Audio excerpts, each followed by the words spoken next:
যোগ্য চাকরিহারাদের পাশে মধ্যশিক্ষা পর্ষদ। কলকাতা হাইকোর্টের রায়ের বিরোধিতায় সুপ্রিম কোর্টে যাচ্ছে মধ্যশিক্ষা পর্ষদ, জানালেন সভাপতি রামানুজ গাঙ্গুলি। পাশাপাশি কলকাতা উচ্চ আদালতের রায় নিয়ে প্রশ্নও তুলেছেন পর্ষদ সভাপতি।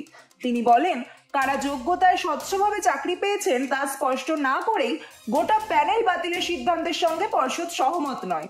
অন্যদিকে চাকরিহারা শিক্ষক শিক্ষিকারা সুপ্রিম কোর্টে যাচ্ছেন বলে জানান পর্ষদকে। মঙ্গলবার দুপুরে পশ্চিমবঙ্গ মধ্যশিক্ষা পর্ষদের দফতরে গিয়ে প্রয়োজনীয় পদক্ষেপের আবেদন জানালো চাকরিহারাদের এক প্রতিনিধি দল। পর্ষদের সভাপতি রামানুজ গঙ্গোপাধ্যায় এবং সচিব সুব্রত ঘোষের সঙ্গে সাক্ষাৎ করে নিজেদের উদ্বেগ এবং আর্জির কথা জানায় চাকরিচ্যুতদের 7 জনের প্রতিনিধি দল। প্রতিনিধি দলের তরফে জানানো হয়, এসএসসি কর্তৃপক্ষ তাদের নির্বাচন করলেও নিয়োগকর্তা যেহেতু মধ্যশিক্ষা পর্ষদ, সে কারণেই তারা সেখানে আবেদন জানাতে গিয়েছেন।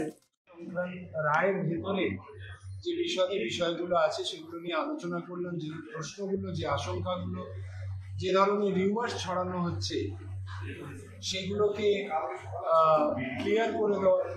বোর্ড কি স্ট্যান্ড নিয়েছে, বোর্ড আপনারা জানেন যে তর্কহীন ভাষায় আমরা বলেছি যে আমরা মনে করি যে এই সিদ্ধান্তের প্রেক্ষিতে বোর্ডের যেটা মিনিমাম অব্লিগেশন, যেটা দরকার, সেই পরীক্ষা বা স্কুল ব্যবস্থাকে পরিচালনা করার ক্ষেত্রে এই ধরনের সিদ্ধান্ত অত্যন্ত মর্মান্তিক। এবং জাস্টিসকে আমরা যদি দূরে সরিয়ে রাখি এবং জাস্টিস দিতে পারবো না মানে সবার প্রতি ইনজাস্টিস করি, এই জায়গায় আমরা যেতে পারি না। আমরা অ্যাপিলে যাচ্ছি, সেটা আমরা জানিয়েছি।